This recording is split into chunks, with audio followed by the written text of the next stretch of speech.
स्वीकारला. ईव्हीएमला सगळ्याच भारतातल्या आमदारांनी पैसे भरले, परंतु मी एकही रुपया भरला नाही, की कुठे अपील केलं नाही. कारण तो पराभव आपला झालाय, तो पराभव आपण स्वीकारला पाहिजे आणि त्यामुळे आपण काल सांगता कामा नये.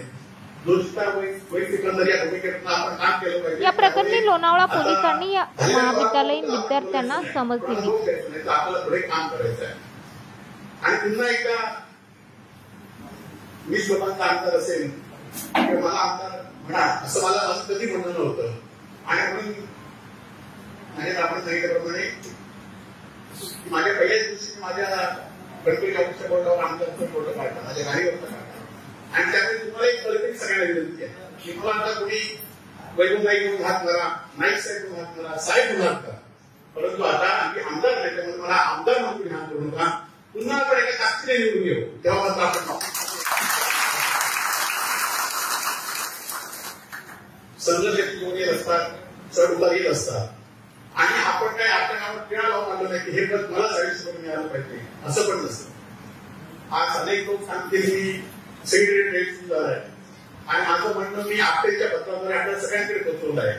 माझं काय म्हणणं आहे ते गेले 2 दिवस आपण सगळ्यांनी मागलेलं आहे. त्यामुळे माझं म्हणणं काय वेगळं त्याच्यापेक्षा असू शकत नाही.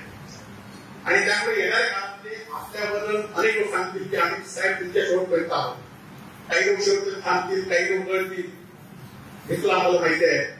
काही लोकांची कालच असतील, परंतु जी असतील त्या शेवटच्या माणसांपर्यंत आपण शेवटचा माणूस जोपर्यंत आपल्यावर आहे तोपर्यंत आपण काम करायचं असा निश्चय या ठिकाणी मी केला आहे. आणि तो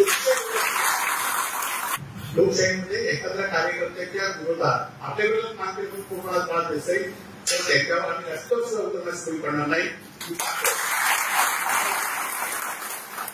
असाल की या मतदारसंघातील सरकारी अधिकारी कर्मचारी यांनी पण लक्षात घेतलं पाहिजे की या मतदारसंघातील 72,000 लोक माझ्या पाठीशी आहेत आणि या 72,000 लोक आज तुमच्यासारखे हजार लोक आज पराभव जाऊन सुद्धा माझ्या पाठीशी आहे आणि त्यामुळे ती ताकद माझी रस्त्यावरची ताकद ती आहे.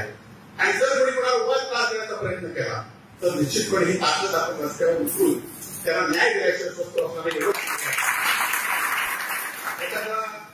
ते निघून आले ते चांगलं काम करावं. बहिणींना अजून 1500 ते 2100 रुपये द्यावे, 2100 ते बंद झाले तर मात्र आपल्याला रस्त्यावर उतरावं. अनेक योजना आहेत, त्या योजना अस्तित्वात येणारच नाही, परंतु त्यांचा भारपूर या ठिकाणी पडला.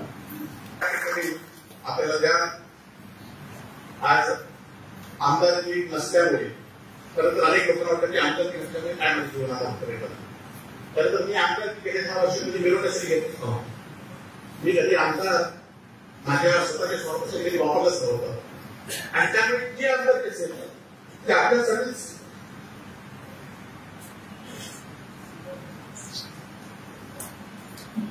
वापरली आणि आपण वापरेल एवढं संतोष